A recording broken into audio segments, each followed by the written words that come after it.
Genèse, chapitre 20. Abraham partit de là pour la région du Néguev.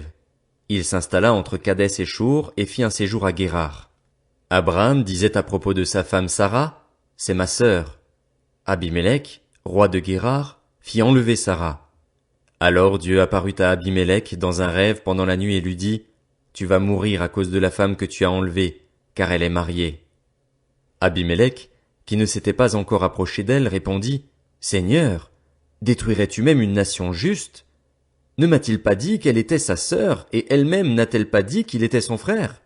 C'est avec un cœur intègre et des mains innocentes que j'ai agi. » Dieu lui dit dans son rêve, « Je sais moi aussi que tu as agi avec un cœur intègre, si bien que je t'ai moi-même empêché de pécher contre moi. Voilà pourquoi je n'ai pas permis que tu la touches. Maintenant, rends la femme de cet homme, car c'est un prophète. Il priera pour toi et tu vivras. Mais, si tu ne la rends pas, sache que tu mourras, toi et tout ce qui t'appartient. » Abimélec se leva de bon matin, appela tous ses serviteurs et leur raconta toute l'affaire. Ces gens furent alors saisis d'une grande frayeur. Abimélec appela aussi Abraham et lui dit, « Qu'est-ce que tu nous as fait? Quel péché ai-je commis contre toi pour que tu fasses venir sur moi et sur mon royaume un si grand péché?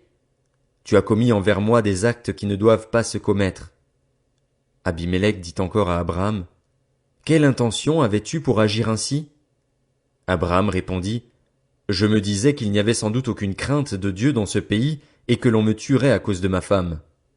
De plus, il est vrai qu'elle est ma sœur puisqu'elle est la fille de mon père. Seulement, elle n'est pas la fille de ma mère et elle est devenue ma femme. Lorsque Dieu m'a fait errer loin de ma famille, j'ai dit à Sarah, « Voici l'acte de bonté dont tu pourras faire preuve envers moi. Partout où nous irons, présente-moi comme ton frère. » Abimélec prit des brebis et des bœufs, des serviteurs et des servantes, et il les donna à Abraham.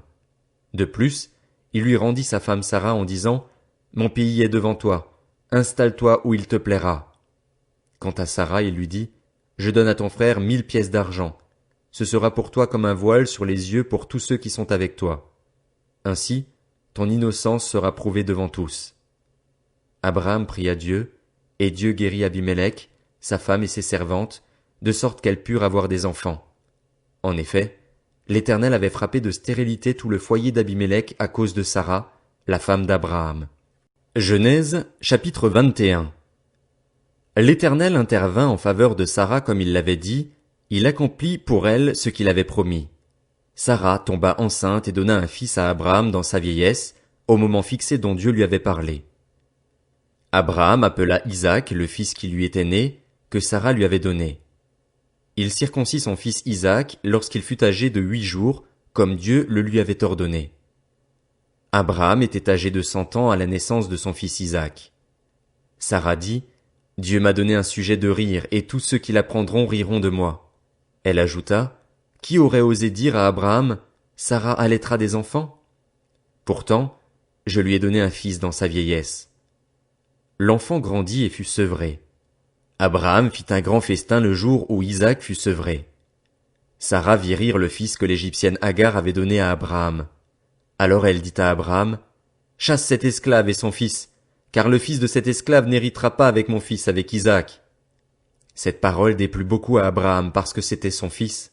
Cependant, Dieu dit à Abraham, « Que cela ne te déplaise pas à cause de l'enfant et de ton esclave. Quoi que te dise Sarah, écoute-la, car c'est par Isaac qu'une descendance te sera assurée.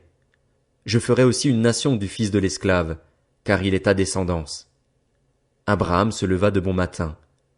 Il prit du pain et une outre d'eau qu'il donna à Agar et plaça sur son épaule. Il lui remit aussi l'enfant et la renvoya. Elle s'en alla et se perdit dans le désert de Beër-Shéba.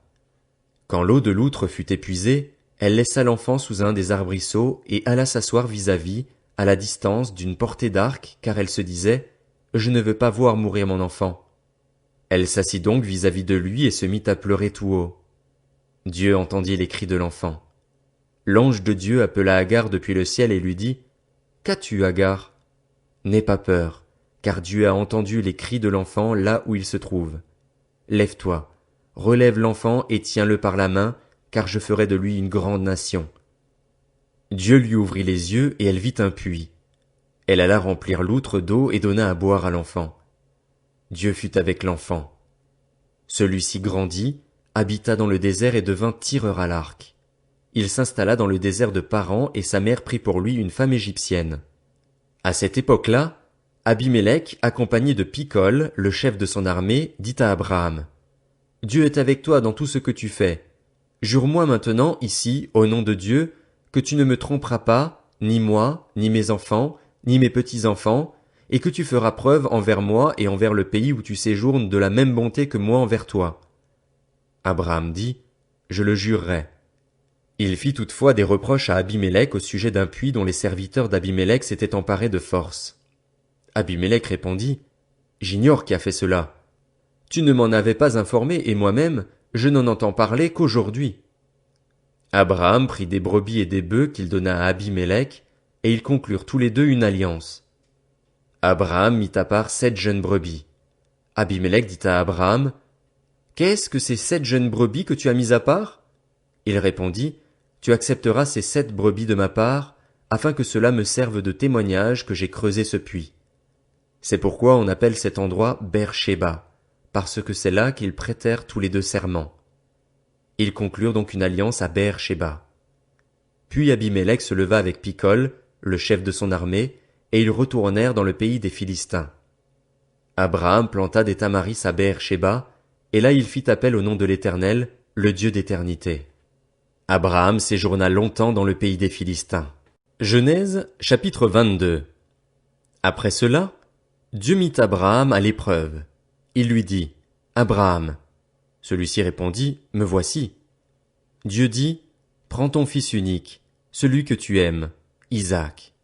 Va-t'en au pays de Morija, et là offre-le en holocauste sur l'une des montagnes que je t'indiquerai. » Abraham se leva de bon matin, sella son âne et prit avec lui 2 serviteurs et son fils Isaac. Il fendit du bois pour l'holocauste et partit pour aller à l'endroit que Dieu lui avait indiqué. Le 3e jour, Abraham leva les yeux et vit l'endroit de loin. Il dit à ses serviteurs: « Restez ici avec l'âne. Le jeune homme et moi, nous irons jusque là-bas pour adorer, puis nous reviendrons vers vous. » Abraham prit le bois pour l'holocauste, le chargea sur son fils Isaac et porta lui-même le feu et le couteau. Ils marchèrent tous les deux ensemble. Alors Isaac s'adressa à son père Abraham en disant: « Mon père. » Il répondit: « Me voici, mon fils. » Isaac reprit: « Voici le feu et le bois. Mais où se trouve l'agneau pour l'holocauste? » Abraham répondit: « Mon fils, Dieu pourvoira lui-même à l'agneau pour l'holocauste. » Et ils continuèrent à marcher tous les deux ensemble. Lorsqu'ils furent arrivés à l'endroit que Dieu lui avait indiqué, Abraham y construisit un autel et rangea le bois. Il attacha son fils Isaac et le mit sur l'autel par-dessus le bois. Puis Abraham tendit la main et prit le couteau pour égorger son fils. Alors l'ange de l'Éternel l'appela depuis le ciel et dit: « Abraham! Abraham! » Il répondit: « Me voici. » L'ange dit: « Ne porte pas la main sur l'enfant et ne lui fais rien, car je sais maintenant que tu crains Dieu et que tu ne m'as pas refusé ton fils unique. » Abraham leva les yeux et vit derrière lui un bélier retenu par les cornes dans un buisson. Il alla prendre le bélier et l'offrit en holocauste à la place de son fils. Abraham donna à cet endroit le nom de Yahvé-Jiré. C'est pourquoi l'on dit aujourd'hui: « À la montagne de l'Éternel il sera pourvu. » L'ange de l'Éternel appela une 2e fois Abraham depuis le ciel. Il dit: « Je le jure par moi-même, déclaration de l'Éternel, parce que tu as fait cela et que tu n'as pas refusé ton fils unique, je te bénirai et je multiplierai ta descendance.